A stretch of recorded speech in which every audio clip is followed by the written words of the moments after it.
भन्छ नि, media is full of डटी ट्रिक्स। इरानमा वुमेनहरूको सिचुएसन सुन्दा तपाईँहरूलाई लाग्न सक्छ उनीहरूलाई एकदम दबाइएर राखेको छ, but wait, that's not the full story. त्यही माथि इरानको गभर्मेन्ट भनेको के त भन्दाखेरि मौलवीहरूको क्या रिलिजियस गभर्मेन्ट हो, आयतोल्लाहरूले रिलिजियस लिडरहरूले चलाएको गभर्मेन्ट हो क्या इरानको।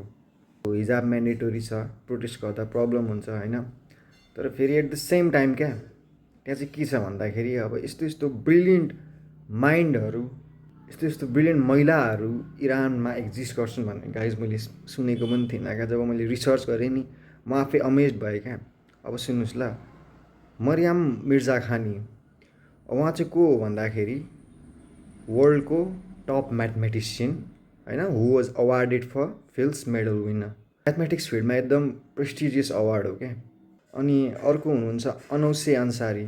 अनौसे अन्सारी भनेको स्पेस पुगेको फर्स्ट प्राइभेट फिमेल एस्ट्रोनट हो, and yes she was from Iran.